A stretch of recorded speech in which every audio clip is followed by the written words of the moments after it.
and welcome to the Intel Brief. Today is Wednesday, 30 July. I'm your host, Daniel, and today we're going to talk about Zelenskyy signing a law allowing people over 60 to join the military. A tsunami warning has been called after an earthquake off Russia's eastern coast. And Trump says Russia has 10 days or will face sanctions if it doesn't move to end the war.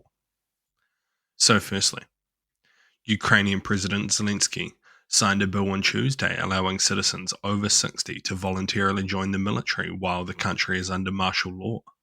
The new law allows people over the age of 60 to sign a 1-year military service contract if they pass medical examinations and receive approval from a unit commander. Each recruit will face a 2-month trial period during which their contract can be terminated early if they are found to be unfit.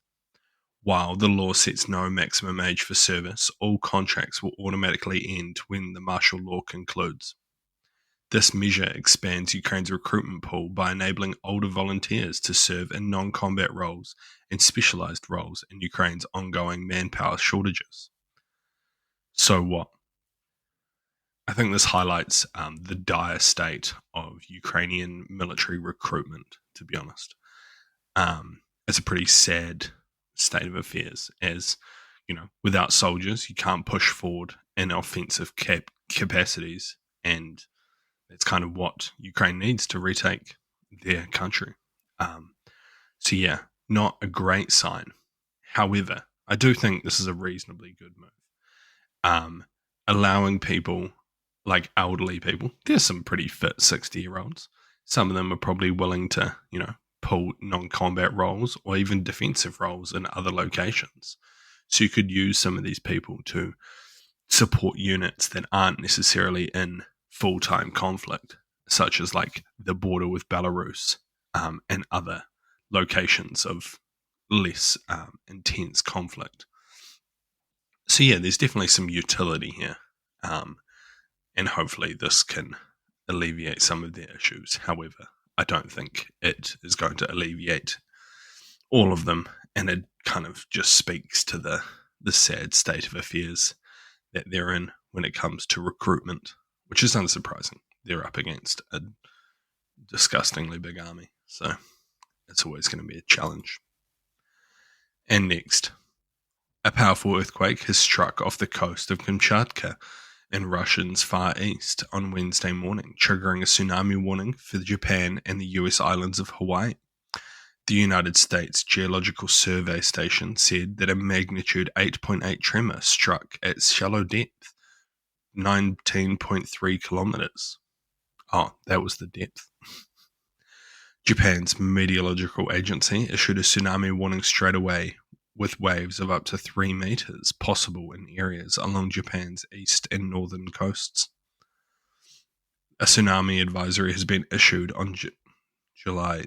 The agency just said that there was the tsunami advisory on X, adding that tsunamis will strike repeatedly and do not enter the sea or approach the coast until the warning has been lifted. Kamchatka's regional minister for emergency situations warned that tsunamis between 3.4 meters could be recorded in parts of Kamchatka and urged residents to stay away from the shoreline. So what? I mean, there's no real large issue here. It's possible that there would be a large earthquake. However, people seem pretty well warned, and it's likely that people will be pretty safe. So far, there hasn't been large waves recorded. There's been some larger waves recorded in Japan, but that's about it. There's been no reports of a large tsunami as of yet, but you never know. There's still time. And lastly, US President Donald Trump said that unless Moscow makes progress towards ending the war in Ukraine in the next 10 days, he'll be enforcing tariffs and other sanctions against Russia. The statement came a day after he said he would shorten the original 50-day deadline for action from Russia to 10 or 12 days.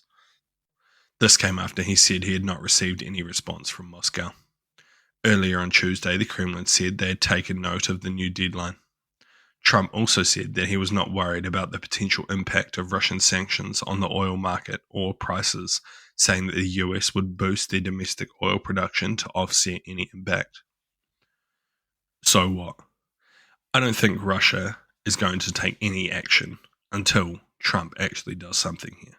We're in a boy who cries wolf scenario, right? How many times now has Trump said, you've got till X date to come to the table, or you've got to do X, Y, and Z, otherwise I'm going to do something, and then just never does it.